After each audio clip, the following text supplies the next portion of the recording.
Don தமிழொலியில் புத்தம்புது நிகழ்ச்சிகளை உடனுக்குடன் பார்த்து மகிழ எமது ஃபேஸ்புக் மற்றும் யூடியூப் பக்கத்தை லைக் செய்யுங்கள்.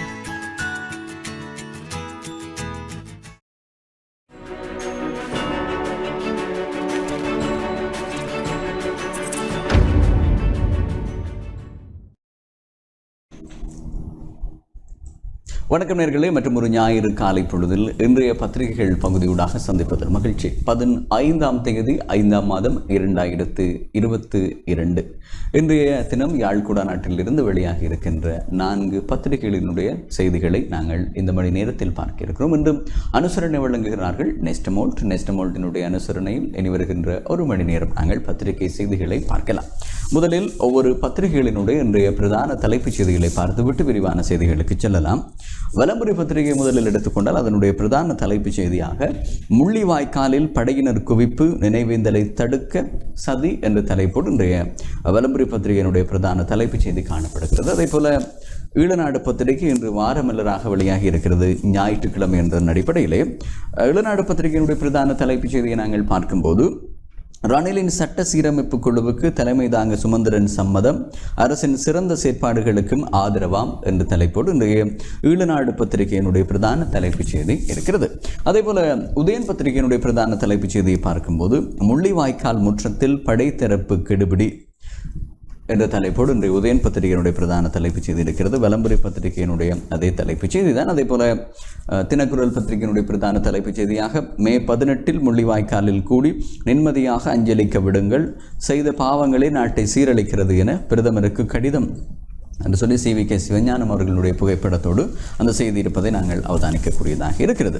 இவை இன்றைய 4 பத்திரிகைகளினுடைய பிரதான தலைப்புச் செய்திகளாக காணப்படுகிறது. இனி நாங்கள் விரிவான செய்திகளுக்கு செல்லலாம். முதலில் ஈழநாடு பத்திரிகை எடுத்துக்கொள்வோம். ஈழநாடு பத்திரிகை எடுத்துக்கொண்டால் அதனுடைய இன்றைய பிரதான தலைப்புச் செய்தியாக இருப்பது, ரணிலின் சட்ட சீரமைப்பு குழுவுக்கு தலைமை தாங்க சுமந்திரன் சம்மதம், அரசின் சிறந்த செயற்பாடுகளுக்கும் ஆதரவாம். பிரதமர் ரணில் விக்ரமசிங்கவினால் பாராளுமன்றத்தின் கீழ் புதிதாக அமைக்கப்பட உள்ள சட்ட மறுசீரமைப்பு குழுவுக்கு தலைமை தாங்குவதற்கு தமிழ் தேசிய கூட்டமைப்பின் பாராளுமன்ற உறுப்பினர் MA சுமந்திரன் இணக்கம் வெளியிட்டிருக்கிறார். தற்போதைய அரசாங்கத்தின் சரியான செயற்பாடுகளை கூட்டமைப்பு ஆதரவளிக்கும் என்றும் அவர் தெரிவித்திருக்கிறார். தமிழ் மக்கள் சார்ந்த அரசியலமைப்பு திருத்தங்களை மேற்கொள்ள வேண்டும் என தொலைபேசியூடாக பிரதமர் ரணில் விக்ரமசிங்கே MA சுமந்திரனிடம் எடுத்துரைத்தார் என தெரிவிக்கப்பட்டது. இது குறித்து சுமந்திரன் MP தெரிவிக்கையில், நாடு தற்போது முகம் கொடுத்திருக்கும் நெருக்கடி நிலைமைக்கு மத்தியில் ஸ்திரமான அரசாங்கம் இன்றியமையாததாகும். எனவே தற்போதைய அரசாங்கத்தின் சரியான செயற்பாடுகளை நாம் ஆதரிப்போம். பாராளுமன்றத்தின் கீழ் புதிதாக உருவாக்கப்பட உள்ள சட்ட மறுசீரமைப்பு குழு நிறைவேற்றுத்துறை சார்ந்தது அல்ல என்பதனாலும் தமிழ் மக்கள் சார்ந்த அரசியல் திருத்தங்களை மேற்கொள்ள வேண்டும் என பிரதமர் என்னிடம் கோரிக்கை விடுத்தாலுமே நான் இதற்கு சம்மதித்தேன் என்றார். என்றார் என்று சொல்லி அந்த செய்தி நிறைவடைவதை அவதானிக்கலாம். ரணிலின் சட்ட சீரமைப்பு குழுவுக்கு தலைமை தாங்க சுமந்திரன் சம்மதம், அரசின் சிறந்த செயற்பாடுகளுக்கும் ஆதரவாம் என்ற தலைப்போடு அந்த செய்தி இருக்கிறது. அதே போல இலங்கையின் தாக்குதல்களை நடத்துவதற்கு விடுதலை புலிகள் மீள இணைகின்றனர், இந்திய புலனாய்வு அமைப்புகளை மேற்கோள் காட்டி த ஹிந்து செய்தி என்ற தலைப்பில் மற்றொரு செய்தி இங்கு பார்க்கலாம். இலங்கையிலே தாக்குதலை நடத்த விடுதலை புலிகளின் முன்னாள் போராளிகள் ஒன்றிணைவதாக இந்திய புலனாய்வு அமைப்புகளை மேற்கோள் காட்டி இந்தியாவின் த ஹிந்து ஆங்கில ஊடகம் செய்தி வெளியிட்டுள்ளது. தமிழ் இனப்படுகொலை வாரமான முள்ளிவாய்க்கால் நினைவேந்தல் வாரத்தை தமிழ் மக்கள் அனுசரித்து வரும் நிலையில் இந்திய புலனாய்வு அமைப்புகள் இவ்வாறு எச்சரித்துள்ளன. இது தொடர்பில் அந்த செய்தியில் தெரிவிக்கப்பட்டுள்ளதாவது, நாடு ஆழமான பொருளாதார மற்றும் அரசியல் நெருக்கடியில் சிக்கியுள்ள நிலையில் தடை செய்யப்பட்ட தமிழீழ விடுதலை புலிகளின் முன்னாள் போராளிகள் மீண்டும் இலங்கையில் தாக்குதல்களை நடத்த தயாராகி வருவதாக இந்திய புலனாய்வு அமைப்புகள் எச்சரித்துள்ளன. தீவிரமான வன்முறை போராட்டங்களுக்கு மத்தியில் நாடு 2 முறை அவசர நிலையை அறிவித்துள்ள நிலையில் பன்னாட்டு தொடர்புகளை கொண்ட இலங்கை தமிழ் புலம்பெயர்ந்தோரில் சில பிரிவினர் போராட்டக்காரர்களுக்கும் பாதுகாப்பு படையினருக்கும் இடையே நடந்து வரும் மோதல்களில் தங்கள் இருப்பை உணர்த்தி முயற்சியில் ஈடுபட்டுகிறார்கள் என்று போலீஸ் வட்டாரங்கள் நேற்று முன்தினம் வெள்ளிக்கிழமை தெரிவித்திருந்தன. முள்ளிவாய்க்கால் நினைவு தினமான மே 18ஆம் தேதி சில குழுக்கள் தமிழின படுகொலை நினைவு தினமாக அனுசரித்து தாக்குதல்களை திட்டமிடுவது மட்டுமன்றி தமது தலைவர் வேலுப்பிள்ளை பிரபாகரன், செய்தி வாசிப்பாளர் இசைப்பிரியா மற்றும் பலர் கொல்லப்பட்டதற்கு பழிவாங்கவும் முன்னாள் புலிகள் சதித்திட்டம் தீட்டியிருக்கிறார்கள். உளவுத்துறை உள்ளீடுகள் மேற்கோள் காட்டி ஆதாரங்கள் இலங்கையில் தங்கள் மோசமான திட்டங்களை திட்டமிட்டு செயல்படுத்துவதற்காக சில முன்னாள் போராளிகள் தமிழ்நாட்டுக்குள் நுழைந்துள்ளனர். கடலோர மாவட்டங்களில் இருந்து வரவழைக்கப்பட்ட மாநில புலனாய்வு மற்றும் உள்ளூர் போலீஸ் சிறப்பு குழுக்கள் மாநிலத்தில் 1000 கிலோமீட்டர் கடற்கரையோரத்தில் கண்காணிப்பு பணியில் ஈடுபட்டுள்ளன. தமிழக போலீசில் கடலோர பாதுகாப்பு குழு கடல் எல்லையில் ரோந்து பணியை அதிகப்படுத்தியுள்ளதாக அவர்கள் தெரிவித்தனர். கடலுக்கு செல்லும் மீனவர்களுக்கு ஆபத்து காரணிகள் குறித்து விழிப்புணர்வு ஏற்படுத்தப்பட்டதுடன் ஆழ்கடலிலும் சர்வதேச கடல் எல்லைக்கோட்டிலும் சந்தேகத்திற்கிடமான நடவடிக்கைகள் அல்லது நபர்களை கண்காணிக்க அறிவுறுத்தப்பட்டது. இலங்கை குடிமக்கள் இந்தியாவிற்குள் ஊடுருவதை தடுக்குமாறு கரையோர பாதுகாப்பு நிறுவனங்களுக்கு தெரிவிக்கப்பட்டுள்ள நிலையில் கடலுக்கு செல்லும் அனைத்து வீதிகளிலும் வாகன சோதனையை தீவிரப்படுத்துவதற்காக அனைத்து கடலோர மாவட்டங்களின் போலீஸ் அத்தியட்சகர்களுக்கும் சோதனை சாவடிகளை பலப்படுத்துமாறும் அறிவுறுத்தப்பட்டுள்ளனர். தமிழீழ விடுதலை புலிகளின் அனுதாபிகள் என சந்தேகிக்கப்படும் அல்லது அதன் முன்னாள் போராளிகளின் செயற்பாடுகளை சமீப வருடங்களாக தமிழ்நாடு அவதானித்து வருகிறது. கடந்த ஆண்டு தேசிய புலனாய்வு முகாமை சர்வதேச தொடர்புகளுடன் போதைப்பொருள் கடத்தலில் ஈடுபட்ட குற்றச்சாட்டின் பேரில் புலிகளின் முன்னாள் புலனாய்வு பிரிவின் செயற்பாட்டாளரான சபேசன் என்ற சற்குணம் என்பவரை கைது செய்தது மற்றும் இலங்கையில் அமைப்பை புத்துயிர் பெற நிதி திரட்டியது மற்றும் ஒரு வழக்கில் செயலற்ற வங்கிக் கணக்கில் கிடக்கும் பெரும் தொகையை மோசடியான முறையில் எடுக்க மும்பை சென்ற பெண் ஒருவர் சென்னை விமான நிலையத்தில் கைது செய்யப்பட்டார். விசாரணையில் இலங்கையில் விடுதலை புலிகளின் மறுமலர்ச்சிக்காக நிதி திரட்டும் பணிக்காக அவர் நியமிக்கப்பட்டார் என்பது தெரிய வந்தது என்றுள்ளதாகவும் அந்த செய்தி நிறைவுக்கு வருகிறது. இலங்கையிலே தாக்குதல்களை நடத்துவதற்கு விடுதலை புலிகள் மீள இணைகின்றனர். இந்திய புலனாய்வு அமைப்புகளை மேற்கோள் காட்டி த ஹிந்து செய்தி என்ற தலைப்போடு அந்த செய்தியை நாங்கள் பார்த்திருந்தோம். சஜித்துக்கு ரணில் கடிதம் என்று மற்றும் ஒரு செய்தி இருக்கிறது. பிரதமர் ரணில் விக்ரமசிங்கே எதிர்க்கட்சி தலைவர் சஜித் பிரேமதாசவுக்கு கடிதம் ஒன்றை அனுப்பியுள்ளார். இதில் சர்வதேச உதவியுடன் இலங்கையின் ஸ்திர தன்மையை முயற்சிக்கும் ஒத்துழைப்பு வழங்குவதை தேசிய பொறுப்பாக கருதி அதை நிறைவேற்ற கட்சி பேதங்களை கருத்தில் கொள்ளாது தமது அரசாங்கத்துடன் கைகோர்க்குமாறு ஐக்கிய மக்கள் சக்திக்கு அழைப்பு விடுப்பதாக பிரதமர் குறிப்பிட்டுள்ளார் என்று சொல்லி அந்த செய்தியை நாங்கள் அவதானிக்கக்கூடியதாக இருக்கிறது. அதே போல பிரதமர் அவர்களினுடைய கடிதத்திற்கு சஜித் பிரேமதாஸ் அவர்கள் பதில் கடிதத்தையும் அனுப்பியிருந்த செய்தியும் நாங்கள் செய்திகளூடாக அறிந்து கொள்ளக்கூடியதாக இருந்தது. ரணிலுக்கு இபிடிபி முழுமையான ஆதரவு என்று மற்றொரு செய்தி இங்கே பார்க்கலாம். ரணில் விக்ரமசிங்கவின் தலைமையில் அமைக்கப்பட உள்ள புதிய அரசாங்கத்திற்கு ஆதரவளிக்க ஈழமக்கள் ஜனநாயக கட்சி தீர்மானித்துள்ளதாக ஈழமக்கள் ஜனநாயக கட்சியின் செயலாளரும் பாராளுமன்ற உறுப்பினருமான டக்ளஸ் தேவானந்தா தெரிவித்திருக்கிறார். அதேபோல சஜித் மைத்திரி அணி எம்பிக்கள் ரணிலின் அரசுக்கு ஆதரவளிப்பர் கேள்விக்குறியோடு ஒரு செய்தி இருக்கிறது. ஐக்கிய மக்கள் சக்தியின் சுமார் 10 பாராளுமன்ற உறுப்பினர்கள் பிரதமர் ரணில் விக்ரமசிங்கவிற்கு ஆதரவு வழங்க உள்ளனர் என தகவல்கள் வெளியாகியுள்ளன. இவர்களில் சிலருக்கு அமைச்சு பதவியும் ஏனைய சிலருக்கு பிரதி அமைச்சு பதவியும் வழங்கப்படலாம் என அறிய முடிகிறது. நாட்டின் தற்போதைய நெருக்கடி நிலைமையை கருத்தில் கொண்டே ரணிலை ஆதரிக்க முடிவை அவர்கள் எடுத்துள்ளனர். அத்துடன் சுதந்திர கட்சி உறுப்பினர்கள் சிலரும் புதிய அரசியல் இணைய உள்ளனர் என்று அந்த செய்தி நிறைவுக்கு வருகிறது. சஜித் மைத்திரி அணி எம்பிக்கள் ரணிலின் அரசுக்கு ஆதரவளிப்பர். அது ஒரு கேள்விக்குறியோடு அந்த செய்தி இருக்கிறது. புதிய அமைச்சர்கள் 4 பதவி ஏற்கின்ற ஒரு செய்தி இருக்கிறது. நேற்று தினம் பதவியேற்றிருந்தார்கள். அந்த செய்திதான் இது. புதிய அமைச்சர்கள் 4 நேற்று ஜனாதிபதி கோட்டாபய ராஜபக்ஷ முன்னிலையில் பதவி பிரமாணம் செய்து கொண்டனர். அந்த வகையில் தினேஷ் குணவர்த்தன பொது நிர்வாக அமைச்சராகவும், ஜிஎல் பீரிஸ் வெளிநாட்டு அலுவல்கள் அமைச்சராகவும், இதேவேளை பிரசன்ன ரணதுங்க நகர அபிவிருத்தி மற்றும் வீடமைப்பு அமைச்சராகவும், காஞ்சன விஜயசேகர மின்சாரம் எரிசக்தி அமைச்சராகவும் பதவியேற்றுள்ளனர் என்று அந்த செய்தி நிறைவுக்கு வருகிறது. புதிய அமைச்சர்கள் 4 நேற்று பதவியேற்பு என்ற அந்த செய்தியை நாங்கள் பார்த்திருந்தோம். ரணிலின் அரசுக்கு பெருமுன ஆதரவு என்று மற்றும் ஒரு செய்தியும் இருக்கிறது. பிரதமர் ரணில் விக்ரமசிங்கே தலைமையிலான புதிய அரசாங்கத்திற்கு ஆதரவு வழங்க பொதுஜன பெரமுன நேற்று தீர்மானித்திருப்பதாக அந்த செய்தி இருக்கிறது. பொதுஜன பெரமுனவின் பாராளுமன்ற உறுப்பினர்களுக்கும் ஜனாதிபதி கோட்டாபய ராஜபக்ஷவிற்கும் இடையில் நேற்று நடந்த கலந்துரையாடலை தொடர்ந்து இந்த முடிவு எட்டப்பட்டுள்ளது. நேற்றைய கூட்டத்தில் பொதுஜன பெரமுனவின் 90க்கும் மேற்பட்ட உறுப்பினர்கள் கலந்து கொண்டனர். ஜனாதிபதி செயலகத்தில் இந்த சந்திப்பு இடம்பெற்றது. நாட்டில் ஏற்பட்டுள்ள நெருக்கடிக்கு தீர்வு காண பிரதமர் ரணில் விக்ரமசிங்கே தலைமையிலான புதிய அரசாங்கத்திற்கு ஆதரவு அளிப்பதாக ஸ்ரீலங்கா பொதுஜன பெரமுனவின் செயலாளர் நாயகம் சட்டத்தரணி சாகர காரியவசம் தெரிவித்திருக்கிறார். கட்சியின் சுதந்திரத்தை பாதுகாத்து ஆதரவு அளிப்பதாகவும் அவர் குறிப்பிட்டிருப்பதாக அந்த செய்தி இருக்கிறது. ரணிலின் அரசுக்கு பெருமன ஆதரவு என்று இருக்கிறது. அதே போல ராஜபக்ஷ இல்லாத ஆட்சியை நாட்டு மக்கள் கோருகின்றனர். பிரதமர் ரணிலுக்கு சஜித் பதில் கடிதம் என்ற ஒரு செய்தி இருக்கிறது. புதிய அரசாங்கத்திற்கு ஆதரவளிக்குமாறு பிரதமர் ரணில் விக்ரமசிங்கவின் கடிதத்திற்கு எதிர்க்கட்சி தலைவர் சஜித் பிரேமதாச பதிலளித்திருப்பதாக அந்த செய்தி இருக்கிறது. ராஜபக்ஷக்கள் இல்லாத அரசாங்கம் அமைய வேண்டும் என்பதே பொதுமக்களின் கோரிக்கை என எதிர்க்கட்சி தலைவர் தனது கடிதத்தில் பிரதமருக்கு நினைவூட்டியிருக்கிறார். இதேவேளை புதிய அரசாங்கத்தில் அங்கம் வகிக்க எதிர்க்கட்சி தலைவர் சஜித் பிரேமதாச மறுப்பு தெரிவித்திருக்கிறார். இருப்பினும் பொருளாதாரம் தொடர்பில் எடுக்கப்படும் தீர்மானங்களுக்கு புதிய அரசாங்கத்திற்கு எதிர்க்கட்சி ஆதரவளிக்கும் எனவும் பிரதமருக்கு எழுதிய கடிதத்தில் அவர் குறிப்பிட்டிருப்பதாக அந்த செய்தியை பார்க்கிறோம். ராஜபக்ஷ அரசின் கொள்கைகளை உடனடியாக மாற்றுவதற்கு தயார் பிரதமர் ரணில் அறிவிப்பு என்று மற்றும் ஒரு செய்தி இருக்கிறது. கீழே ராஜபக்ஷ அரசின் கொள்கைகளை உடனடியாக மாற்ற தயார் என பிரதமர் ரணில் விக்ரமசிங்கே தெரிவித்திருக்கிறார். பிபிசி உலக சேவைக்கு அளித்த பேட்டியிலேயே அவர் இவ்வாறு தெரிவித்திருக்கிறார்.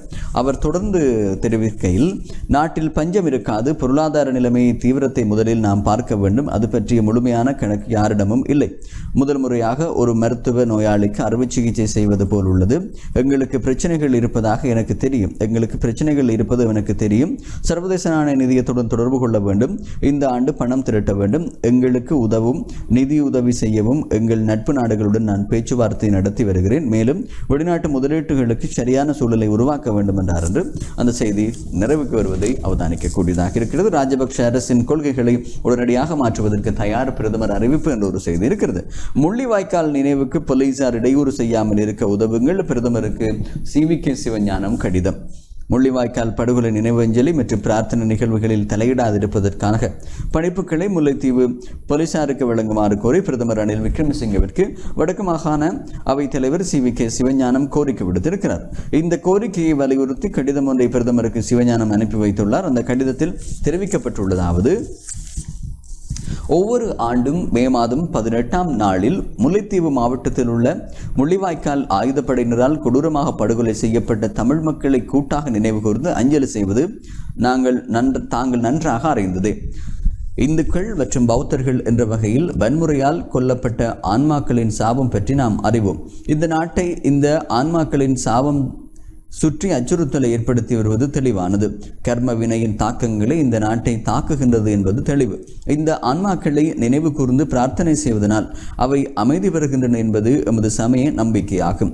இறுதியாக படுகொலை இடம்பெற்ற முள்ளிவாய்க்காலில் மேற்குறிப்பிட்ட மரணித்த ஆன்மாக்களுக்கு அமைதியான முறையில் 18/5/2022 அஞ்சலி மற்றும் பிரார்த்தனை செய்ய தமிழ் மக்கள் மிகவும் தீர்மானமாக உள்ளனர். எனினும் முல்லைத்தீவு போலீசார் இதனை தடை செய்வதற்கு ஏற்கனவே நடவடிக்கையில் ஈடுபட்டுள்ளமை கவலைக்குரியது.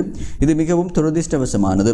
எமது அடிப்படை சமய மற்றும் சமூக உரிமைகளை மறுக்கும் செயலாகும். ஆகவே இந்த விடயத்தில் தாங்கள் தலையிட்டு 18/5/2022 புதன்கிழமை முள்ளிவாய்க்காலில் இடம்பெறவுள்ள நினைவஞ்சலி மற்றும் பிரார்த்தனை நிகழ்வுகளில் தலையிடாதிருப்பதற்கான பணிப்புகளை முல்லைத்தீவு போலீசாருக்கு வழங்குவதற்கான நடவடிக்கைகளை எடுத்துறவுமாறும் வேண்டுகிறேன் என்றுள்ளதாக அந்த செய்தி நிறைவுக்கு வருகிறது.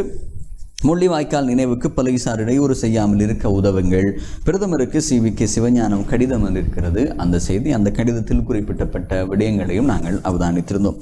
இவை இன்றைய 7 நாடு பத்திரிகையிலே வெளியாகிய முன்பக்கத்தின் செய்திகள். தொடர்ந்து இணைந்திருங்கள். விளம்பர இடைவெளிக்கு பின்பு ஏனைய பத்திரிகை செய்திகளையும் இணைத்துக் கொள்ளலாம்.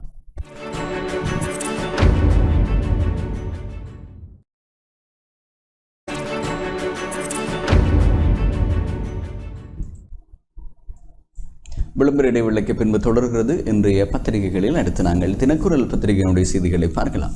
தினக்குரல் பத்திரிகையினுடைய பிரதான தலைப்புச் செய்தி நாங்கள் இறுதியாக ஈழநாடு பத்திரிகையில் பார்த்த செய்திதான். மே 18 முள்ளிவாய்க்காலில் கூடி நிம்மதியாக அஞ்சலிக்க விடுங்கள், செய்த பாவங்களை நாட்டை சீரழிக்கிறது என பிரதமருக்கு கடிதம் என்ற தலைப்போடு CVK சிவஞானம் அவர்கள் வடமாகாண அவைத்தலைவர் அனுப்பிய கடிதம் தொடர்பான செய்தியாகவும் அந்த கடிதத்தை முன்னிலைப்படுத்தி தான் இன்றைய தினக்குரல் பத்திரிகையினுடைய பிரதான தலைப்புச் செய்தி இருக்கிறது. இனி நாங்கள் ஏனைய செய்திகளுக்கு செல்லலாம். வடகிழக்கு தனியான பொருளாதார கட்டமைப்பு முதலீடுகளை ஈர்க்க வாய்ப்பாகும் என்கிறார் ஸ்ரீதரன் எம்பி என்ற ஒரு செய்தி இருக்கிறதுங்க. இந்தியாவினுடைய கூடுதலான கரிசனையிலும் உதவி வழங்கும் நாடுகளையும் இணைத்து வடக்கு கிழக்கு அபிவிருத்திக்கான தனி நிர்வாக கட்டமைப்பினை உருவாக்க முடியும் என தமிழ் தேசிய கூட்டமைப்பு நாடாளுமன்ற உறுப்பினர் சிவஞானம் ஸ்ரீதரன் தெரிவித்திருப்பதாக அந்த செய்தி தொடர்கிறது. தொடர்ந்தும் அந்த செய்தியை நாங்கள் இங்கே பார்ப்போமாக இருந்தால், அந்த செய்தியிலே குறிப்பிடப்பட்ட விடயம் இது தொடர்பில் தமிழரசு கட்சியின் உயர்மட்டத்தில் ஆராயப்பட்டுள்ளதாகவும் தமிழ் தேசிய கூட்டமைப்பில் உள்ள ஏனைய கட்சிகளுடனும் இது தொடர்பில் கூடி ஆராய்ந்து அவர்களின் கருத்துக்களும் பெறப்பட்டு வடக்கு கிழக்கில் பொருளாதார ரீதியாக ஒரு நிர்வாக கட்டமைப்பை உருவாக்குவதன் மூலம் அரசியல் பொருளாதார நன்மைகளை அடைய முடியும் எனவும் அவர் குறிப்பிட்டார். கிளிநொச்சியில் நேற்று ஊடகவியலாளர்களை சந்தித்து பேசும்போதே அவர் இவ்வாறு குறிப்பிட்டார். இது தொடர்பில் அவர் மேலும் தெரிவிக்கையில், யுத்தம் அதன் பின்னரான சூழ்நிலையினால் 42 ஆண்டுகள் வடக்கு கிழக்கு பொருளாதார ரீதியில் முடங்கியுள்ளது. இவ்வாறான நிலையில் பொருளாதார முன்னேற்றத்திற்கான வாய்ப்பாக வடக்கு கிழக்கு இணைந்த வகையில் குறிப்பிட்ட சில ஆண்டுகளுக்கு பொருளாதாரத்தினை கட்டியெழுப்புவதற்கான இடைக்கால நிர்வாக கட்டமைப்பு உருவாக்குவது காலத்திற்கு பொருத்தமானது என நான் கருதுகிறேன். இது தொடர்பில் புத்திஜீவிகள், புலம்பெயர் உறவுகள் உள்ளிட்டவர்கள் மத்தியில் இந்த விடயம் பரவலாக பேசப்பட்டு வருகிறது. வடக்கு கிழக்கு இணைப்பு சமஷ்டி என்பதை சிங்கள மக்கள் அச்சத்துடன் பார்க்கின்றனர். ஆகவே அவர்களுக்கு அச்சத்தை ஏற்படுத்தாத வகையில் இலங்கையின் அரசியலமைப்பிற்கு உட்படாத ஒரு நிர்வாகம் ஒன்று கிழக்கையும் வடக்கையும் உள்ளடக்கியதாக உருவாக்கப்பட்டால் சிறப்பாக அமையும். புலம்பெயர் நாடுகளில் உள்ள தமிழர்களின் முதலீடுகளை வடக்கு கிழக்கே ஆதரிப்பதன் மூலம் தொழில்துறைகளை இயக்க முடியும். குறிப்பாக ஆனையிறவில் உள்ள குறிஞ்சாத்தீவு, உப்பளம், மட்டக்களப்பு காகித தொழிற்சாலை உள்ளிட்டவை மூடப்பட்டுள்ளன. இந்த தொழிற்சாலைகளை இப்பொழுது இருக்கின்ற காலத்திற்கு ஏற்றதான தொழிற்சாலைகளாக மாற்றி அமைப்பதன் மூலம் உடனடி வேலைவாய்ப்புகளை உருவாக்க முடியும். அதே போன்று பரந்தன் ரசாயன தொழிற்சாலையில் கைத்தொழில் பெட்டை ஒன்றை உருவாக்குவதன் மூலம் அதில் பல்வேறுபட்ட தொழில்துறைகளை உருவாக்க முடியும். அவ்வாறான துறைகளையே முன்னெடுப்பதன் மூலம் வடக்கு கிழக்கில் அபிவிருத்தி அலையொன்றை அல்லது தொழில் புரட்சி ஒன்றை உருவாக்க முடியும் என்ற நம்பிக்கையில் தான் இந்த இடைக்கால நிர்வாகம் தொடர்பில் நாங்கள் சிந்திக்கிறோம் என்றார் என்று அந்த செய்தி நிறைவடைவதை பார்க்கலாம். வடக்கு கிழக்கு தனியான பொருளாதார கட்டமைப்பு முதலீடுகளை ஈர்க்க வாய்ப்பாகும் என்கிறார் ஸ்ரீதரன் எம்பி என்ற தலைப்போடு அந்த செய்தி இருப்பதை நாங்கள் பார்க்கக்கூடியதாக இருக்கிறது. கொப்பு வெட்டியவர் தவறி விழுந்து பலை என்று மேல் பக்கத்தில் ஒரு செய்தி இங்கே இருக்கிறது. மாமரத்தில் ஏறி கொப்பு வெட்டியவர் தவறி விழுந்து நேற்று பரிதாபமாக உயிரிழந்திருக்கிறார். மானிப்பாயில் இடம்பெற்ற இந்த சம்பவத்தில் சங்குவேலி தெற்கைச் சேர்ந்த நாகேந்திரம் நகுலேந்திரன் 48 வயதுடையவரை இவ்வாறு உயிரிழந்திருப்பதாக அந்த செய்தி இருக்கிறது. தொடர்ந்து அந்த செய்தியை பார்க்கும்போது, மாமரத்தில் 25 அடி உயரத்தில் ஏறி கொப்பு வெட்டும் போது அவர் நின்ற கொப்பு முறிந்ததால் கீழே விழுந்துள்ளார். விழுந்து சுயநினைவற்று காணப்பட்ட அவரை யாழ்ப்பாணம் மருத்துவமனையில் சேர்த்த போது ஏற்கனவே உயிரிழந்து விட்டதாக மருத்துவ அறிக்கையிடப்பட்டுள்ளது. யாழ்ப்பாணம் போதனா மருத்துவமனையில் திடீர் இறப்பு விசாரணை அதிகாரி நமசிவாயம் பிரேம்குமார் இறப்பு விசாரணைகளை முன்னெடுத்தார் என்று அந்த செய்தி நிறைவுக்கு வருகிறது. அதே போல எரிவாயு கோரி ஆர்ப்பாட்டங்கள் என்று மற்றொரு செய்தி அதன் எதிர்ப்பக்கத்தில் இருக்கிறது. எரிவாயு கோரி நாட்டில் பல பிரதேசங்களில் நேற்று மக்கள் ஆர்ப்பாட்டங்களில் ஈடுபட்டுள்ளனர். நாவின்ன, கொம்பனித்தெரு, மட்டக்குழி ஆகிய பகுதிகளிலும் ஆர்ப்பாட்டங்கள் இடம்பெற்றன. இதேவேளை எரிவாயு விநியோகம் செய்யப்படும் என போலீசார் அறிவித்ததை அடுத்து கொம்பனித்தெரு காவல் நிலையம் முன்பு ஏராளமானோர் திரண்டதனால் சிறிது நேரம் போக்குவரத்து நெரிசலும் ஏற்பட்டதாக அந்த செய்தி நிறைவடைகிறது. அமைச்சர்களாக நேற்று 4 பதவி பிரமாணம் என்ற ஒரு செய்தி நாங்கள் ஏற்கனவே பார்த்த செய்தி. அது அதே போல ராஜபக்ஷக்கள் ஒதுங்கினால் ஒத்துழைக்க நாங்கள் தயார், பிரதமர் ரணிலுக்கு சஜித் பதில் கடிதம் என்ற ஒரு செய்தி. அந்த செய்தி தொடர்பாகவும் நாங்கள் முழுமையாக பார்த்திருந்தோம். அதே போல தமிழ் தேசிய கூட்டமைப்பிற்கு ஆதரவு அரசு அளிக்குமா, சட்ட மறுசீரமைப்பு குழுவிற்கு தலைமைத்துவம் வழங்க இணக்கம் என்ற ஒரு செய்தி இங்கே இருக்கிறது. ஏற்கனவே ஈழநாடு பத்திரிகையினுடைய பிரதான தலைப்புச் செய்தியாகவும் இதை பார்த்திருந்தோம். சுமந்திரன் எம்பி சட்ட மறுசீரமைப்பு குழுவிற்கு தலைமைத்துவம் ஏற்க தயார் என்ற விடயத்தை தெரிவித்திருந்ததாக அந்த செய்தியில் இருந்தது. இந்த செய்தியும் விரிவாக நாங்கள் பார்ப்போம். தமிழ் தேசிய கூட்டமைப்பு பாராளுமன்ற உறுப்பினரும் பேச்சாளரும் ஜனாதிபதி சட்டத்தரணியுமான எம்.ஏ. சுமந்திரனுடன் பிரதமர் ரணில் விக்ரமசிங்கே தொலைபேசியூடாக தொடர்பு கொண்டு ஆதரவு கோரியிருக்கிறார்.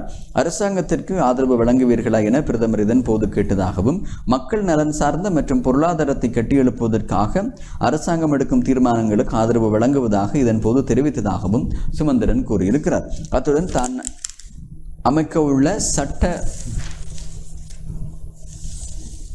மறுசீரமைப்பு குழுவிற்கு தலைமைத்துவம் வழங்க தயாரா என பிரதமர் இதன் போது கேட்டதாகவும் அவர் கூறினார். இதன் போது பாராளுமன்றத்தின் கீழ் அமைக்கப்படும் சட்ட மறுசீரமைப்பு குழுவிற்கு தலைமைத்துவம் வழங்க இணக்கம் தெரிவித்ததாக தமிழ் தேசிய கூட்டமைப்பின் ஊடக பேச்சாளர் எம்.ஏ. சுமந்திரன் தெரிவித்திருப்பதாக அந்த செய்தி நிறைவுக்கு வருகிறது. தமிழ் தேசிய கூட்டமைப்பு அரசுக்கு ஆதரவு அளிக்குமா கேள்விக்குறியோடு அந்த செய்தி இருந்தது. சட்ட மறுசீரமைப்பு குழுவிற்கு தலைமைத்துவம் வழங்க இணக்கம் என்று இருக்கிறது. மட்டக்களப்பு யாழ்ப்பாணத்திலிருந்து முள்ளிவாய்க்கால் நோக்கி நடைபெறுவன இன்று பொத்துவிலில், நாளை வல்வெட்டித்துறையில் ஆரம்பம் என்று ஒரு செய்தி இருக்கிறது. முள்ளிவாய்க்கால் நினைவேந்தல் வாரத்தினை முன்னிட்டு மட்டக்களப்பு மற்றும் யாழ்ப்பாணத்திலிருந்து முள்ளிவாய்க்கால் வரை நடைபவனி இடம்பெற உள்ளது. இன்று ஞாயிற்றுக்கிழமை பொத்துவிலில் இருந்தும் நாளை வல்வெட்டித்துறையிலும் இருந்தும் ஆரம்பமாகும் இந்த நடைபவனியில் அனைத்து தமிழ் உறவுகளையும் கலந்து கொண்டு ஆதரவு வழங்குமாறு வடக்கு கிழக்கு மாகாணம் வரைந்து காணாமலாக்கப்பட்ட உறவுகளின் அம்பாறை மாவட்ட தலைவர் திருமதி தம்பிராசா செல்வராணி மற்றும் பொத்துவில் தொடக்கம் பொலிகண்டி வரை மக்கள் பேரெழுச்சி இயக்கத்தின் ஒருங்கிணைப்பாளர் வேலன் சுவாமிகள் ஆகியோர் அழைப்பு விடுத்துள்ளார்கள்.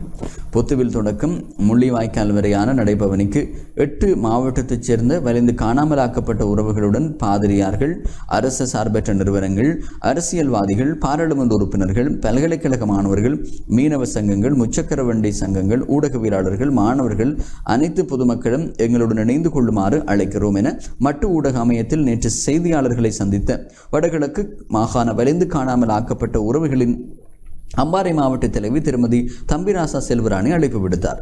ஞாயிற்றுக்கிழமை காலை 9:30 மணிக்கு நடைபவனியானது பொத்துவிலில் ஆரம்பித்து திருக்கோவில் அக்கறை பெற்று கல்முனை களுவாஞ்சிக்குடி ஊடாக கல்லடி பாலம் வரையில் வருகிறது.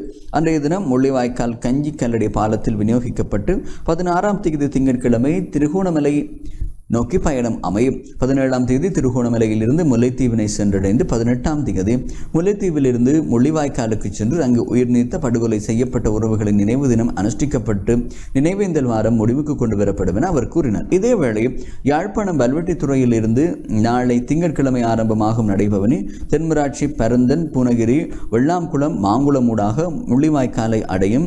பிரதான வீதிகளில் நடந்து ஏனைய பகுதிகளிலும் வாகனங்களூடாகவும் இந்த பேரணி செல்ல உள்ளது என பொத்துவில் தொடக்கம் பொலிகண்டி வரையான மக்கள் பேரெழுச்சி இயக்கத்தின் ஒருங்கிணைப்பாளர் வேலன் சுவாமிகள் கூறினார்.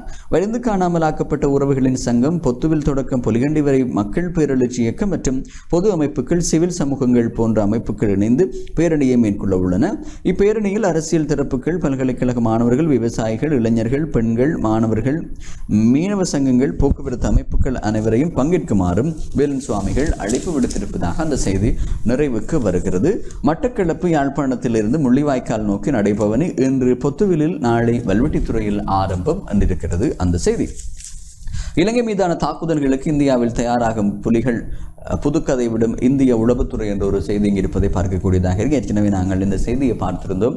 இந்தியாவினுடைய த ஹிந்து பத்திரிகை, ஹிந்து நாளிதழ் அந்த செய்தியை வெளியிட்டிருந்ததாகவும் அது தொடர்பான அந்த செய்தியில் இடம் பிடித்த விடயங்கள் தொடர்பாகவும் இங்கே செய்திகள் வெளியாகி இருந்ததை அவதானித்தோம். அந்த செய்தி தான் இது. அமரகீர்த்தி அத்துக்கோரளை எம்பியில் அடித்துக் கொல்லப்பட்டார் என்ற ஒரு செய்தி இங்கு இருக்கிறது. கொழும்பு புறநகர் பகுதியான நிட்டம்புவ பகுதியில் வைத்து பொதுஜன பெரமுன கட்சியின் பாராளுமன்ற உறுப்பினர் அமரகீர்த்தி அத்துக்கோரள அடித்தே கொல்லப்பட்டதாக பிரேத பரிசோதனை அறிக்கை வெளியாகியுள்ளது. பாராளுமன்ற உறுப்பினர் அமரகீர்த்தி அத்துக்கோரள தற்கொலை செய்து கொண்டதாக கூறப்பட்ட போதும் பிரேத பரிசோதனை அறிக்கையின் பிரகாரம் அவர் அடித்துக் கொலை செய்யப்பட்டுள்ளமை உறுதிப்படுத்தப்பட்டுள்ளதாக போலீஸ் ஊடக பேச்சாளரும் சிரேஷ்ட போலீஸ் அத்தியட்சகருமான நிகால் தல்துவ தெரிவித்திருப்பதாக அந்த செய்தி தொடர்கிறது. அமரகீர்த்தி அத்துக்கோரளவின் உடலில் ஏற்பட்ட உள்ளக காயங்களே அவரது மரணத்திற்கான காரணம் என்பது பிரேத பரிசோதனை அறிக்கையில் உறுதிப்படுத்தப்பட்டுள்ளதாகவும் அவர் கூறினார். அமரகீர்த்தி அத்துக்கோரள தம்மை தாமே துப்பாக்கியால் சுட்டுக் கொண்டார் என்று வெளியான தகவல்களை மறுத்த சிரேஷ்ட போலீஸ் அத்தியட்சகர் அவரது உடலில் எந்தவித துப்பாக்கிச் சூடும் அடையாளங்களும் இல்லை என்றார். அடையாளம் தெரியாத நபர்களின் தாக்குதலுக்கு இலக்காகி அவர் உயிரிழந்துள்ளமை தற்போது உறுதியாகியுள்ளது எனவும் அவர் குறிப்பிட்டார். அத்துடன் இந்த சந்தர்ப்பத்தில் நாடாளுமன்ற உறுப்பினர் அமரகீர்த்தி அத்துக்கோரளவின் பாதுகாப்பு உத்தியோகஸ்தர் ஒருவரும் உயிரிழந்தார். இந்த பாதுகாப்பு உத்தியோகஸ்தர் துப்பாக்கிச் சூட்டுக்கு இலக்காகி உயிரிழந்தமை உறுதிப்படுத்தப்பட்டுள்ளதாக போலீஸ் ஊடக பேச்சாளர் தெரிவித்தார். அமரகீர்த்தி அத்துக்கோரளவின் பாதுகாப்புக்கு வழங்கப்பட்ட துப்பாக்கியை பயன்படுத்தி இந்த பாதுகாப்பு உத்தியோகஸ்தர் மீது துப்பாக்கிச் சூடு நடத்தப்பட்டுள்ளதா என்பது தொடர்பிலான விசாரணைகளை அரசு பகுப்பாய்வு திணைக்களம் நடத்தி வருவதாகவும் அவர் கூறினார். அத்துடன் குறித்த பாதுகாப்பு உத்தியோகஸ்தர் தற்கொலை செய்து கொண்டமைக்கான எவ்விதமான சாத்தியமும் கிடையாது எனவும் போலீஸ் ஊடக பேச்சாளருமான சிரேஷ்ட போலீஸ் அத்தியட்சகர் நிகால் தல்துவ தெரிவித்திருக்கிறார். கொழும்பு காலிமுகத்திடலில் அமைதியாக நடைபெற்ற அரசாங்க எதிர்ப்பு போராட்டக்காரர்கள் மீது கடந்த 9ஆம் தேதி அப்போதைய பிரதமர் மஹிந்த ராஜபக்ஷ ஆதரவாளர்கள் தாக்குதலை நடத்தினர். இதனையடுத்து ஒரு மாதத்திற்கு மேலாக நடைபெற்ற அமைதி போராட்டம் வன்முறையாக மாறியது. நாடு முழுவதும் அரசாங்கத்தை பிரதித்துவப்படுத்தி முன்னாள் அமைச்சர்கள், நாடாளுமன்ற உறுப்பினர்கள் உள்ளிட்ட அரசியல்வாதிகளின் சொத்துக்களுக்கு தீ வைக்கப்பட்டுள்ளதுடன் சேதமாக்கவும் பட்டன. இந்த நிலையிலேயே நெட்டம்புவ வழியாக பயணித்த நாடாளுமன்ற உறுப்பினர் அமரகீர்த்தி அத்துக்கோரளவிற்கு எதிர்ப்பு தெரிவித்த நிலையில் ஆர்ப்பாட்டக்காரர்களிடமிருந்து அவர் தப்பிச் செல்ல முயற்சித்துள்ளார். எனினும் சிறிது நேரத்தின் பின்னர் நாடாளுமன்ற உறுப்பினர் அமரகீர்த்தி அத்துக்கோரள மற்றும் அவரது பாதுகாப்பு உத்தியோகஸ்தர் ஆகியோரின் உடல்கள் கண்டெடுக்கப்பட்டன. அமரகீர்த்தி அத்துக்கோரள துப்பாக்கிச் சூட்டுக்கு இலக்காகி உயிரிழந்ததாக அப்போது கூறப்பட்டாலும் அவர் தாக்குதலுக்கு இலக்காகி உயிரிழந்தமை தற்போது உறுதிப்படுத்தப்பட்டுள்ளது என போலீஸ் நேற்று உறுதி செய்துள்ளது. இந்த சம்பவம் தொடர்பில் இதுவரை எந்த ஒரு சந்தேக நபரும் கைது செய்யப்படாத நிலையில் தொடர்ந்தும் விசாரணைகள் நடத்தப்பட்டு வருவதாக போலீஸ் ஊடக பேச்சாளரும் சிரேஷ்ட போலீஸ் அத்தியட்சகருமான நிகால் தல்துவ தெரிவித்திருப்பதாக அந்த செய்தி நிறைவடைவதை அவதானிக்கலாம். அமரகீர்த்தி அத்துக்கூரல எம்பி அடித்துக் கொல்லப்பட்டார் என்ற தலைப்போடு அந்த செய்தியை நாங்கள் பார்த்திருந்தோம். மே 18 கூடி அஞ்சலி செலுத்த விடுதலை பிரகடனம் செய்யுங்கள் தமிழரசுக் கட்சி தலைவர் மாவை அழைப்பு என்ற ஒரு செய்தி இங்கு இருக்கிறது. தமிழ் தேசிய மக்கள் விடுதலைக்காக எம்மை அர்ப்பணிக்கிறோம் என தமிழர்கள் பெருமளவில் அளிக்கப்பட்ட மே 18 அன்று ஒன்று கூடி பிரகடனம் செய்ய வாருங்கள் என இலங்கை தமிழரசுக் கட்சி தலைவர் மாவை சீனாதிராஜா அழைப்பு விடுத்திருக்கிறார். மே 18 அன்று வரை அளிக்கப்பட்ட தமிழ் தேச மக்களை நினைவு கூர்ந்து முள்ளிவாய்க்கால் நினைவிடத்திலும் பொருத்தமான தங்களிலும் ஒன்று கூடி அஞ்சலி செய்யுங்கள் எனவும் நேற்று விடுத்துள்ள அறிக்கையில் மாவி சீனாதிராஜா தெரிவித்திருப்பதாக அந்த செய்தி இருக்கிறது. தொடர்ந்து அவர் தெரிவித்திருந்த அந்த அறிக்கையை பார்க்கும்போது வன்முறையால் கொல்லப்பட்ட ஆன்மாக்களின் சாபம் பற்றி நாம் அறிவோம். இந்த நாட்டை இந்த ஆன்மாக்களின் சாபம் சுற்றி அச்சுறுத்தலை ஏற்படுத்தி வருவது தெளிவானது. கர்ம வினையின் தாக்கங்களை இந்த நாட்டை தாக்குகிறது என்பது தெளிவு. இந்த ஆன்மாக்களின் நினைவு கூர்ந்து பிரார்த்தனை செய்வதனால் அவை அமைதி பெறுகின்றன என்பது எமது சமய நம்பிக்கையாகும். இறுதியாக படுகொலை இடம்பெற்ற முள்ளிவாய்க்காலில் குறிப்பிட்டவாறு மரணித்த ஆன்மாக்களுக்கு அமைதியான முறையில் 18/5/2022 அஞ்சலி மற்றும் பிரார்த்தனை செய்ய தமிழ் மக்கள் மிகவும் தீர்மானமாக உள்ளனர். எனினும் முல்லைத்தீவு போலீசார் இதனை தடை செய்யவிருக்கும் ஏற்கனவே நடவடிக்கையில் ஈடுபட்டுள்ளமை கவலைக்குரியது. இது மிகவும் துரதிர்ஷ்டமானது. எமது அடிப்படையில் சமய மற்றும் சமூக உரிமைகளை மறுக்கும் செயலாகும். ஆகவே இந்த விடயத்தில் தாங்கள் தலையிட்டு 18/5/2022 புதன்கிழமை முள்ளிவாய்க்காலில் இடம்பெற்ற நினைவஞ்சலிக்கு என்று சொல்லி அது ஏற்கனவே இந்த விடயம் தொடர்பாக CVK சிவஞானம் அவர்கள் அனுப்பிய கடிதம் தொடர்பாகவும் அதனோடு இணைந்து மாவி சீனாதிராஜா அவ்வாறு இந்த விடயத்தை கேட்டிருந்ததாகவும் இந்த செய்தியை நாங்கள் அவதானிக்க பார்க்கக்கூடியதாக இருக்கிறது. ஆகவே இது தினக்குரல் பத்திரிகையிலே இடம் பிடித்திருந்த செய்தி. அதே போல நெருக்கடியிலிருந்து நாட்டை மீட்க கைகோர்த்து செயற்பட வாருங்கள் எதிர்க்கட்சி தலைவருக்கு பிரதமர் ரணில் கடிதம் என்ற ஒரு செய்தி இருக்கிறது. நாடு எதிர்நோக்கியுள்ள பொருளாதார சமூக மற்றும் அரசியல் நெருக்கடியிலிருந்து மீள்வதற்கு அனைவரும் கைகோர்த்து செயற்பட வேண்டும் என பிரதமர் ரணில் விக்ரமசிங்கே தெரிவித்திருப்பதாகவும் எதிர்க்கட்சி தலைவர் சஜித் பிரேமதாசவிற்கு பிரதமர் ரணில் விக்ரமசிங்கே நேற்று அவசரமாக அனுப்பியுள்ள கடிதத்திலேயே இவ்வாறு தெரிவித்திருப்பதாகவும் தற்போது அனைவரும் கைகோர்த்து செயற்படும் விதம் எடுக்கப்படுகின்றது என்று சொல்லியும் அந்த செய்தி இருக்கிறது. ஆகவே பிரதமர் அனுப்பிய கடிதத்திற்கு சஜித் பிரேமதாச ராஜபக்ஷக்கள் ஒத்துழைக்க நாங்கள் தயார் என்று பதில் கடிதம் அனுப்பிய விடயத்தையும் நாங்கள் இந்த செய்தியூடாக பார்த்திருந்தோம். இன்றைய தினக்குரல் பத்திரிகையினுடைய முன்பக்கத்தின் செய்திகள். தொடர்ந்து இணைந்திருங்கள். விளம்பர இடைவேளைக்கு பின்பு ஏனைய பத்திரிகை செய்திகளை பார்க்கலாம்.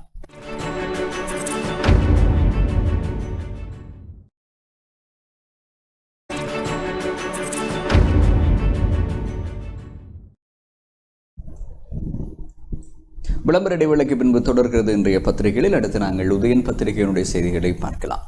முள்ளிவாய்க்கால் முற்றத்தில் படைத்தரப்பு கெடிபிடு என்ற ஒரு தலைப்போடு இன்றைய உதயன் பத்திரிகையினுடைய பிரதான தலைப்புச் செய்தி இருக்கிறது. தமிழின் அழைப்பின் அடையாளமாக முள்ளிவாய்க்கால் நினைவேந்தலை முள்ளிவாய்க்கால் முற்றத்தில் நினைவு கூறுவதற்கான ஏற்பாடுகள் மேற்கொள்ளப்பட்டு வரும் நிலையில் பாதுகாப்பு தரப்பினர் கெடுபிடிகளை ஆரம்பித்துள்ளனர்.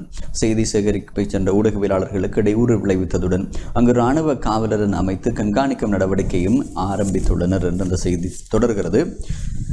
2009ஆம் ஆண்டு இறுதிக்கட்ட போரின் போது ஸ்ரீலங்கா அரச படைகளின் தாக்குதலில் பல்லாயிரக்கணக்கான தமிழர்கள் சிறு நிலப்பரப்புக்குள் சிக்குண்டு உயிரிழந்தனர். முள்ளிவாய்க்கால் இனவழிப்பை தமிழர்கள் ஆண்டுதோறும் முள்ளிவாய்க்கால் நினைவேந்தல் வாரமாக கடைபிடித்து வருகின்றனர். மே 18 முள்ளிவாய்க்கால் முற்றத்தில் எழுச்சியுடன் நினைவேந்தல் நடத்தி வருவது வழமை.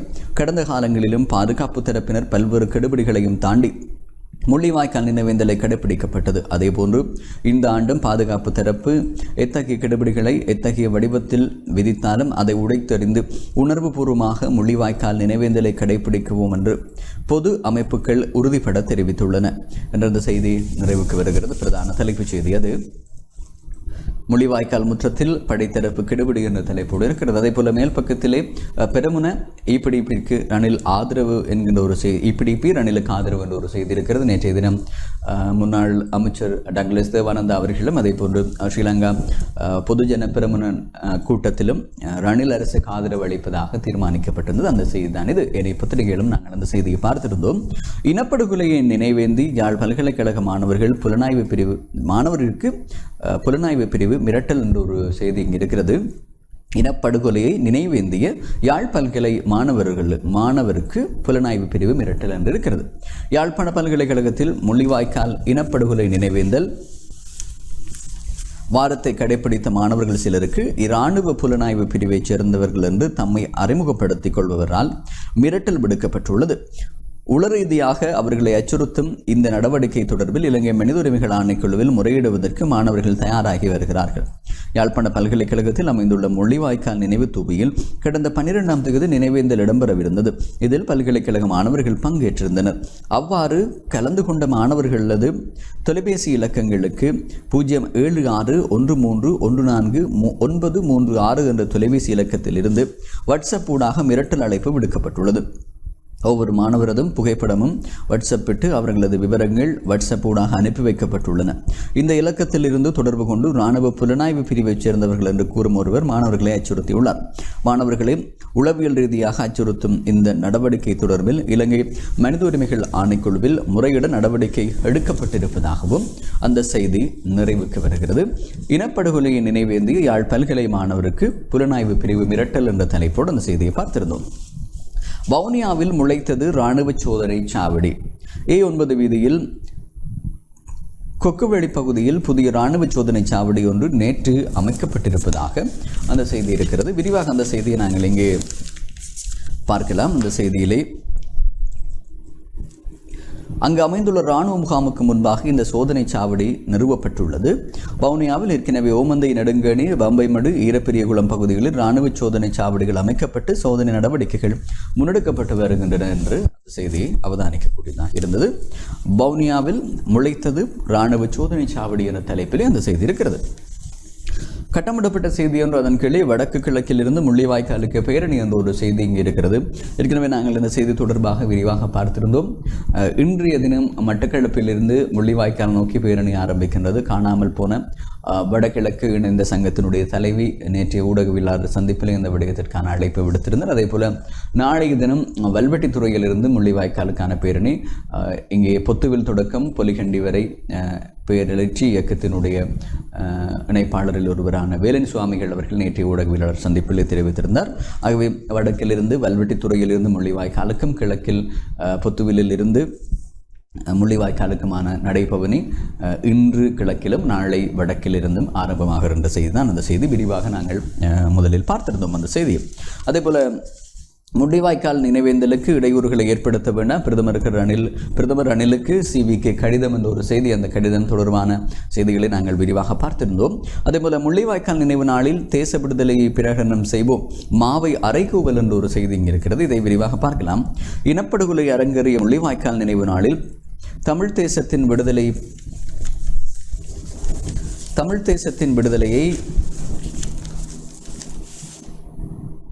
பிரகடனம் செய்வோம் என்று இலங்கை தமிழரசு கட்சியின் தலைவர் மாவை சேனாதிராஜா அறைகூவல் விடுத்துள்ளார். இனப்படுகொலை நடைபெற்றது என்பதை நிரூபிப்பதற்காகத்தான் ஒவ்வொரு ஆண்டும் முள்ளிவாய்க்கால் நினைவேந்தல் கடைபிடிக்கப்படுகிறது.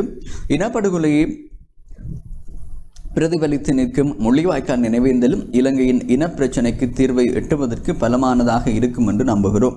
மே 18ஆம் தேதி முள்ளிவாய்க்கால் நினைவிடத்திலும் பொருத்தமான தடங்களிலும் ஒன்று கூடி அஞ்சலி செய்து அந்த மக்களின் ஆத்ம சாந்திக்காகவும் தமிழ் தேச மக்கள் விடுதலையை பெறுவதற்காகவும் எம்மை அர்ப்பணிக்கிறோம் என்று பிரகடனம் செய்ய வாருங்கள் என்று அவர் விடுத்துள்ள அறிக்கையில் அழைக்கப்பட்டிருப்பதாக அந்த செய்தி நிறைவுக்கு வருகிறது. முள்ளிவாய்க்கால் நினைவு நாளில் தேச விடுதலையை பிரகடனம் செய்வோம், மாவை அறைகூவல் என்ற தலைப்போடு அந்த செய்தி இருக்கிறது. அதே போல முள்ளிவாய்க்கால் நினைவு நாளில் விடுதலை புலிகள் தாக்குதலாம். ஏற்கனவே நாங்கள் அந்த செய்தியை பார்த்திருந்தோம். இனி செய்திகளுக்கு செல்லலாம். குமுதினி படகு படுகொலை நினைவேந்தல் இன்று என்ற ஒரு செய்தி இங்கே இருக்கிறது. குமுதினி படகு படுகொலையின் 37வது ஆண்டு நினைவு தினம் இன்று கடைபிடிக்கப்பட உள்ளதாக அந்த செய்தி இருக்கிறது. தொடர்ந்து அந்த செய்தியை நாங்கள் விரிவாக பார்க்கும்போது காலை 7:45 மணிக்கு, அதாவது 7:45 மணிக்கு நடந்து முடிந்திருக்கும். இதுவரையில் நெடுந்தீவு புனித சவேரியார் ஆலயத்தில் திருப்பலி ஒப்புக் கொடுக்கப்படுவதுடன் மரநடுகையும் மேற்கொள்ளப்பட உள்ளதாகவும், நெடுந்தீவு இறங்குதுறையில் அமைந்துள்ள குமுதினி படகு படுகொலை நினைவாலயத்தில் உயிரிழந்தவர்களுக்கு நினைவஞ்சலி செலுத்தப்பட உள்ளது. 1985 ஆண்டு மே மாதம் 15ஆம் தேதி நெடுந்தீவு துறைமுகத்திலிருந்து 64 பயணிகளுடன் பயணித்த குமுதினி படகு இலங்கை கடற்படையினரால் நடுக்கடலில் வழிமறிக்கப்பட்டு அதில் இருந்த குழந்தைகள், பெண்கள், முதியவர்கள் என்று 36 பேரை அவர்கள் கொடூரமாக வெட்டி படுகொலை செய்தனர் என்பதும் குறிப்பிடத்தக்கது. அன்றைய நாளினுடைய நினைவு நாள் தான் என்று 37 ஆண்டுகள் கடந்திருக்கிறது. இன்றைய நாளிலே அந்த நினைவு தினம் இப்போது நடைபெற்று முடிந்திருக்கிறது. ஏனைய செய்திகளை நாங்கள் இங்கே பார்க்கும்போது 4 பழைய அமைச்சர்களை மீண்டும் பதவியேற்பு என்ற ஒரு செய்தி இருக்கிறது. நேற்றைய தினம் பதவியேற்ற அமைச்சர்கள் தொடர்பான விடயம் அது. அதே போல நிபந்தனையோடு அமைச்சு பதவிக்கு ரெடி அறிவித்தார் விக்னேஸ்வரன் என்ற ஒரு செய்தி இங்கே இருக்கிறது. நாட்டை தற்போதைய பொருளாதார நெருக்கடியிலிருந்து மீட்கக்கூடிய ஒருவர் என்ற அடிப்படையிலே நாட்டை பொருளாதாரத்திலிருந்து தற்போதைய நிலையிலிருந்து மீட்டெடுக்கக்கூடியதென்ற அடிப்படையிலே நிபந்தனைகளுடன் கூடிய அமைச்சரவையிலே அமைச்சு பதவி எடுப்பதற்கு தயார் என்ற ஒரு விடயத்தை நாடாளுமன்ற உறுப்பினரும் தமிழ் மக்கள் தேசிய கூட்டணியினுடைய தலைவருமான சி.வி. விக்னேஸ்வரன் தெரிவித்திருக்கின்றார். பிரதமர் ரணில் விக்ரமசிங்கவிற்கு தனது ஆதரவு உண்டு என்றும் தமிழ் மக்கள் தேசிய கூட்டணியின் தலைவரும் நாடாளுமன்ற உறுப்பினருமான சி.வி. விக்னேஸ்வரன் தெரிவித்திருக்கிறார். அதேவேளை அமைச்சு பதவி ஏற்பதாக இருந்தால் காணி விடுவிப்பு, அரசியல் கைதிகள் விடுதலை, இனப்பெரம்பலை மாற்றும் வகையிலான சிங்கள குடியேற்றங்கள், பௌத்தமயமாக்கல், அரசியல் தீர்வு உள்ளிட்ட விடயங்கள் ஆக்கப்பூர்வமாக முன்னேற்றம் காணப்பட வேண்டும் என்றும் குறிப்பிட்டிருப்பதாக அவர் அந்த செய்தியை குறிப்பிட்டிருக்கிறார். நிபந்தனைகளோடு கூடிய விடயமாகவும் அவர் இந்த விடயத்தை தெரிவித்திருப்பதை பார்க்கக்கூடியதாக இருக்குது. அதே போல ரணில் இன்று விசேட உரை கோகமாவில் உள்ளவர்களின் நலன்களை கவனிக்கவும் குழு என்ற ஒரு செய்தி இங்கிடம் பிடித்திருப்பதை பார்க்கக்கூடியதாக இருக்கிறது. விரிவாக அந்த செய்தியை பார்க்கலாம். பிரதமர் ரணில் விக்ரமசிங்கே நாட்டு மக்களுக்கு இன்று விசேட உரையாற்ற உள்ளார். அத்துடன் கோகமாவில் உள்ள போராட்டக்காரர்களின் நலன்களை கவனிப்பதற்காக கொழும்பு மாநகர மேயர் ரோஷி சேனநாயக்க மற்றும் ஐக்கிய தேசிய கட்சியின் பிரதி தலைவர் ருவான் விஜயவர்தன தலைமையில் குழுவும் அமைத்துள்ளனர் என்று சொல்லி அந்த செய்தி நிறைவுக்கு வருவதை அவதானிக்கக்கூடியதாக இருக்கிறது. இன்றைய உதயன் பத்திரிகையினுடைய முன்பக்கத்தின் செய்திகளவை நாங்கள் மேலும் உள்பக்கத்தில் இடம்பிடித்திருக்கும் செய்திகளையும் இணைத்துக் கொள்ளலாம். டொலரை பெறுவது உச்சக்கட்ட சவால், பணம் அச்சிடு நேரிடலாம், பிரதமர் ரணில் தெரிவு பெற ஒரு செய்தி இருக்கிறது. நாட்டின் தற்போதைய நிலைமையில் சுமார் $3 பில்லியன் தேவைப்படுகிறது. இதனை பெற்றுக்கொள்வதே எமக்கு இருக்கும் முதலாவது சவால். பணத்தை அச்சிடுவது எனது கொள்கை இல்லை என்றாலும் பணத்தை அச்சிட நேரிடும் என்றும் பிரதமர் ரணில் விக்ரமசிங்கே தெரிவித்துள்ளார். சர்வதேச செய்தி சேவைக்கு ஒன்றுக்கு வழங்கிய நேர்காணலிலே அவர் இதனை தெரிவித்திருக்கிறார். அவர் மேலும் இந்த விடயம் தொடர்பிலே குறிப்பிட்டிருக்கிறார். மிக உக்கிரமான பொருளாதார நெருக்கடியை நாம் எதிர்நோக்கி வருகிறோம். ஆங்கிலேயர்கள் மற்றும் ஒல்லாந்தர்கள் ஆட்சி காலத்தில் கூட இவ்வாறான பொருளாதார வீழ்ச்சி ஏற்பட்டிருக்காது என நான் நினைக்கிறேன். இந்த ஆண்டே எமக்கு மிகவும் கடினமான ஆண்டு. அந்நிய செலாவணி இல்லை, அரசாங்கத்திற்கு வருமானம் கிடையாது. அந்நிய செலாவணியுடன் வர்த்தகங்கள் நடக்கவில்லை என்றால் வருமானம் குறையும். ரூபா மூலம் கிடைக்கும் வருமானத்தை அதிகரிக்க வேண்டும். அந்நிய செலாவணியுடன் வர்த்தகம் செய்யவில்லை என்றால் வரியை செலுத்த முடியாது. வரி குறைக்கப்பட்டுள்ளது. தொழில் வாய்ப்புகளை இழக்க நேரிடும். பணத்தை அச்சிடவில்லை என்றால் அரசு ஊழியர்களுக்கு ஊதியத்தை வழங்க முடியாது. நாட்டின் வரிசைகளை இல்லாமல் செய்ய வேண்டும். சாதாரண இயல்பு வாழ்க்கையை ஏற்படுத்த வேண்டும் என்றார். அந்த செய்தி நிறைவுக்கு வருவதை பார்க்கக்கூடியதாக இருக்கிறது. ஐதேக மூத்த தலைகள் நாடாளுமன்றம் பெற வாய்ப்புகள் என்ற ஒரு செய்தி இருக்கிறது. ஐக்கிய தேசிய கட்சியின் மூத்த தலைவர்களின் 5 பேரை நாடாளுமன்ற உறுப்பினர்களாக நியமிப்பதற்காக தயார்படுத்தல்கள் முன்னெடுக்கப்பட்டு வருகிறது என்று கொழும்பு தகவல்கள் தெரிவிக்கின்றன. பொதுஜன பெரமுனவைச் சேர்ந்த 5 பதவி விலகச் செய்து ஐக்கிய தேசிய கட்சியின் பிரதிநிதிகளை தேசிய பட்டியலூடாக நாடாளுமன்ற உறுப்பினர்களாக்கும் யோசனை முன்வைக்கப்பட்டுள்ளது என்று கூறப்பட்டிருக்கிறது. ஐக்கிய தேசிய கட்சியின் தலைவரான ரணில் விக்ரமசிங்கே பிரதமராக பதவியேற்றுள்ள நிலையிலேயே நாடாளுமன்றத்தில் அவர் தனித்து செயற்பட முடியாது என்ற காரணத்தினால் இந்த யோசனை முன்வைக்கப்பட்டுள்ளது என்றும் தெரிவிக்கப்படுகிறது. சில மாதங்களுக்கு முன்பிருந்தே பேசப்பட்டு வந்த தேசிய அரசாங்கம் தொடர்பான யோசனையின் போது ஐக்கிய தேசிய கட்சியின் பிரதிநிதிகளை தேசிய பட்டியலூடாக நாடாளுமன்றத்திற்கு தெரிவு செய்யும் விடயம் முன்வைக்கப்பட்டதாகவும், அதேவேளை புதிய அமைச்சரவையில் 18 பேர் அங்கம் வகிப்பார்கள் என்றும் கூறப்படுகிறது. பொதுஜன பெரமுனவுக்கு 8 அமைச்சுக்களும், ஐக்கிய மக்கள் சக்திக்கு 5 அமைச்சுக்களும், சுதந்திர கட்சிக்கு சில அமைச்சு பொறுப்புகளும் வழங்கப்படலாம் என்று தெரிய வருகிறது. ஐக்கிய மக்கள் சக்தி, ஸ்ரீலங்கா சுதந்திர கட்சி, தேசிய மக்கள் சக்தி என்பன அமைச்சு பதவிகளை ஏற்பதில்லை என்று அறிவித்துள்ள நிலையிலேயே இந்த விடயத்தில் இன்னமும் இறுதியான தீர்மானம் எடுக்கப்படவில்லை என தெரிய வருவதாக அந்த செய்தி இருக்கிறது. இந்த நிலையில் ஏற்கனவே 4 அமைச்சர்கள் பதவி பிரமாணம் செய்யப்பட்டிருப்பதும் நீங்கள் அறிந்த விடயம். ரணில் ஐதேகாவிற்கு ஆசனம் வழங்க தயார் பெருமன கூறுகிறது என்று அதன் கீழே மற்றும் ஒரு செய்தி அதனோடு இணைந்த செய்தியாக இருக்கிறது. நாட்டில் ஏற்பட்டுள்ள நெருக்கடிக்கு தீர்வு காண பிரதமர் ரணில் விக்ரமசிங்கவுக்கு நாடாளுமன்றத்தில் அவரது ஐதேகாவின் பிரதிநிதித்துவம் தேவை என்றால் அவருக்கு பல தேசிய பட்டியல் ஆசனங்களை வழங்குவதில் பிரச்சனை இல்லை என பொதுஜன பெரமுனவின் பேச்சாளர் ஒருவர் தெரிவித்திருக்கிறார். பிரதமர் முதிர்ந்த அரசியல்வாதியாக இருந்து நாட்டில் தற்போது ஏற்பட்டுள்ள நெருக்கடிக்கு தீர்வை தேடி தமது கட்சி ஆதரவளிக்கும் எனவும் இந்த தருணத்தில் கட்சி பேதமின்றி அனைத்து தரப்பினரும் நாட்டை பலப்படுத்த இணங்க வேண்டும் என்றும் அவர் குறிப்பிட்டிருப்பதாக அந்த செய்தி இருப்பதை அவதானிக்கலாம். மக்கள் ஆணைக்கு முரணாக ரணிலை நியமித்தார் கோத்தா, குற்றம் சாட்டுகிறார் கமன்வெல என்ற ஒரு செய்தி இங்கு இருக்கிறது. அரசியல் தீவிரவாத செயற்பாட்டுக்கு நாட்டு மக்கள் கடும் எதிர்ப்பை வெளிப்படுத்தி காரணத்தினாலேயே முன்னாள் பிரதமர் மஹிந்த ராஜபக்ஷ பதவி விலகினார். அவர் பதவி விலகியது சர்வ கட்சிகளை உள்ளடக்கிய இடைக்கால அரசாங்கத்தை அமைப்பதற்காக அல்ல. பிரதமர் ரணில் விக்ரமசிங்கவிற்கு இப்போது அதிர்ஷ்ட லாபச்சீட்டு கிடைத்துள்ளது. இவ்வாறு முன்னாள் அமைச்சர் உதய கமன்வெல தெரிவித்திருக்கிறார். இலங்கை கம்யூனிஸ்ட் கட்சியின் அலுவலகத்தில் உள்ள ஊடகவியலாளர் சந்திப்பிலேயே கருத்து தெரிவிக்கும் போது அவர் இந்த விடயத்தை தெரிவித்திருந்தார். பொதுஜன பெரமுனவிற்கு ஜனாதிபதி தேர்தலிலும் பொது தேர்தலிலும் கிடைத்த மக்கள் ஆணையை முரணாகவே ஜனாதிபதி கோட்டாபய ராஜபக்ஷ ஐக்கிய தேசிய கட்சியின் தலைவர் ரணில் விக்ரமசிங்கவை பிரதமராக நியமித்திருக்கிறார். சர்வ கட்சி தலைமையிலான இடைக்கால அரசாங்கத்தை அமைப்பதற்கு ஜனாதிபதி இணக்கம் தெரிவித்த போதும் அதற்கு பிரதான எதிர்க்கட்சியான ஐக்கிய மக்கள் சக்தி, மக்கள் விடுதலை முன்னணி ஆகியன இணக்கம் தெரிவிக்கவில்லை. மாற்று நடவடிக்கைகள் எதுவும் இல்லாத காரணத்தினால் ஜனாதிபதி இவ்வாறான தீர்மானத்தை மேற்கொண்டுள்ளார்.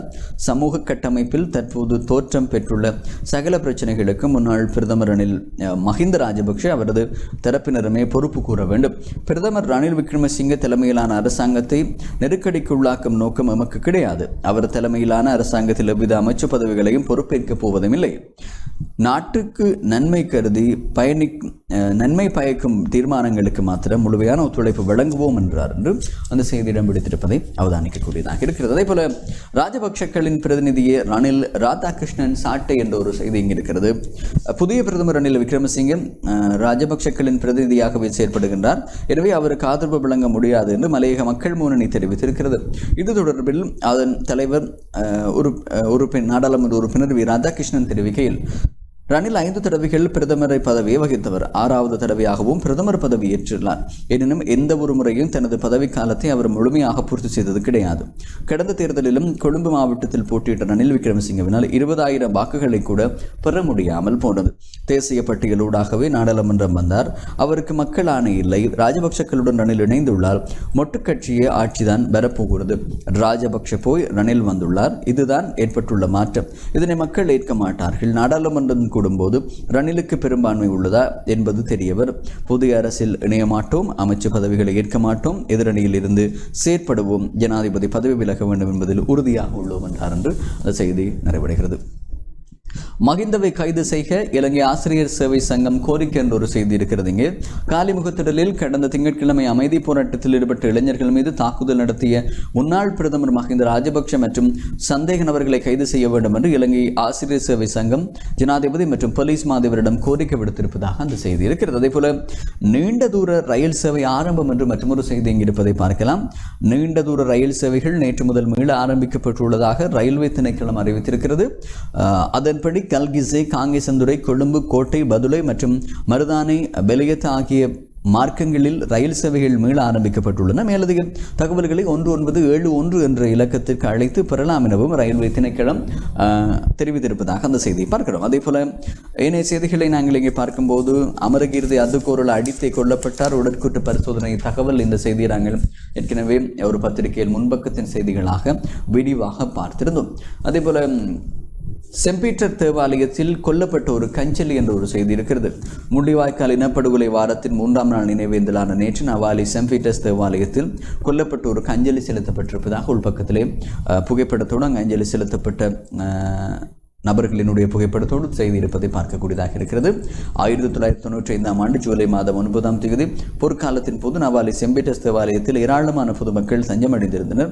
இதன் போது தேவாலயத்தின் மீது இலங்கை வான்படையினால் தாக்குதல் நடத்தப்பட்டு சுமார் 150க்கும் மேற்பட்டவர்கள் கொல்லப்பட்டனர். இவ்வாறு கொல்லப்பட்டவர்களுக்கு முள்ளிவாய்க்கால் நினைவேந்தல் வாரத்தின் 3ஆம் நாளான நேற்று அஞ்சலி செலுத்தப்பட்டிருக்கிறது. இதிலே தமிழ் தேசிய மக்கள் முன்னணி நாடாளுமன்ற உறுப்பினர் செல்வராஜா கஜேந்திரன், தமிழ் தேசிய மக்கள் முன்னணியின் மகளிர் அணி தலைவர் வாசுகி சுதாகர், பிரதேச சபை உறுப்பினர்கள் மற்றும் தமிழ் தேசிய மக்கள் முன்னணியின் பிரதிநிதிகள் என பலரும் கலந்து கொண்டிருப்பதாக அந்த செய்தி இருக்கிறது. இலங்கை போர் செய்திகளை அறிக்கையிட்டவர் உயிரிழப்பு என்ற ஒரு செய்தி இங்கே கட்டமிடப்பட்ட ஒரு செய்தியாக பார்க்கக்கூடியதாக இருக்கிறது. இலங்கையிலே இடம்பெற்ற போர் தொடர்பான செய்திகளை ஊடகங்களுக்கு அறிக்கையிட்டவர் நேற்று உயிரிழந்திருக்கிறார்.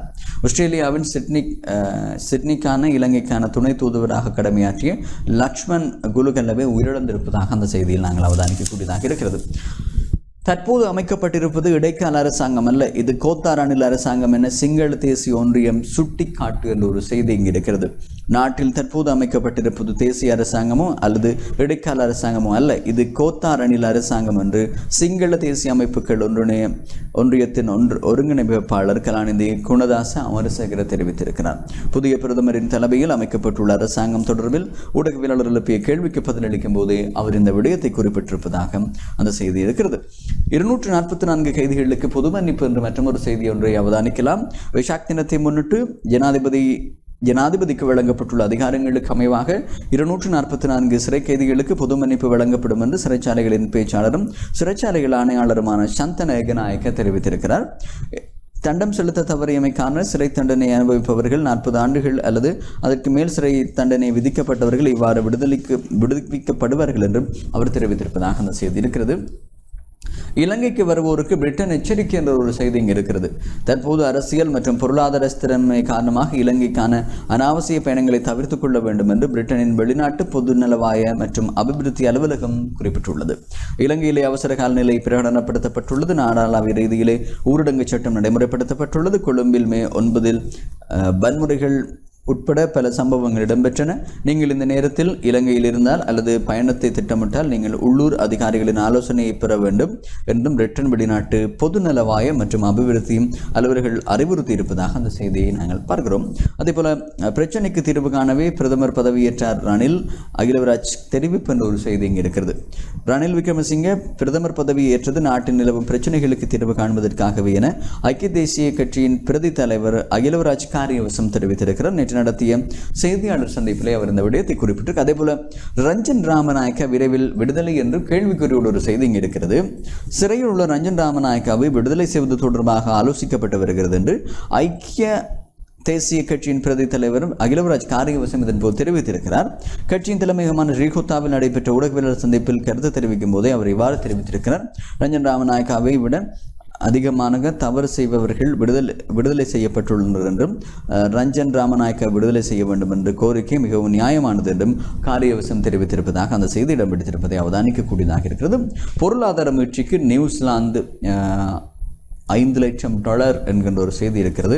பொருளாதார நெருக்கடியிலிருந்து மீள்வதற்கு நியூசிலாந்து $5 லட்சம் வழங்க முன்வந்திருப்பதாகவும் விவசாயிகள் மற்றும் சிறுவர்களுக்காக இந்த நிதி வழங்கப்படும் என்று நியூசிலாந்து வெளிவிவகார அமைச்சு தெரிவித்திருப்பதாக அந்த செய்தி இருக்கிறது.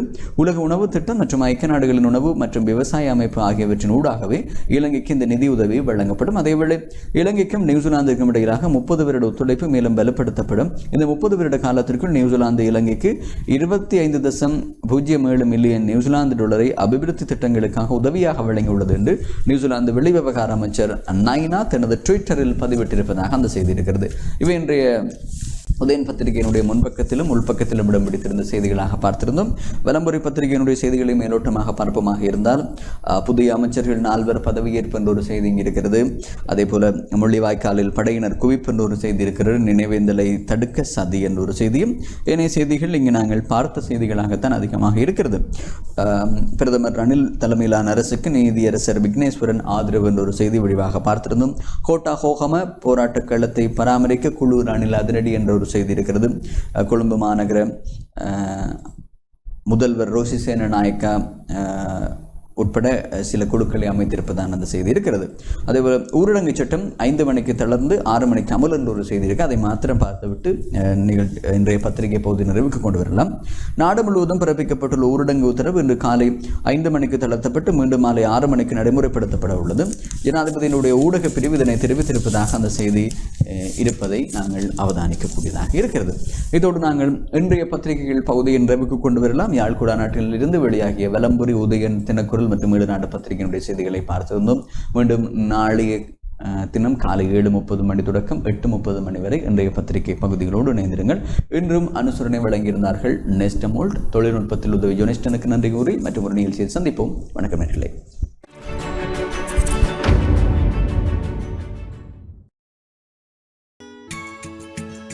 டான் தமிழொலியில் புத்தம்புது நிகழ்ச்சிகளை உடனுக்குடன் பார்த்து மகிழ எமது ஃபேஸ்புக் மற்றும் யூடியூப் பக்கத்தை லைக் செய்யுங்கள்.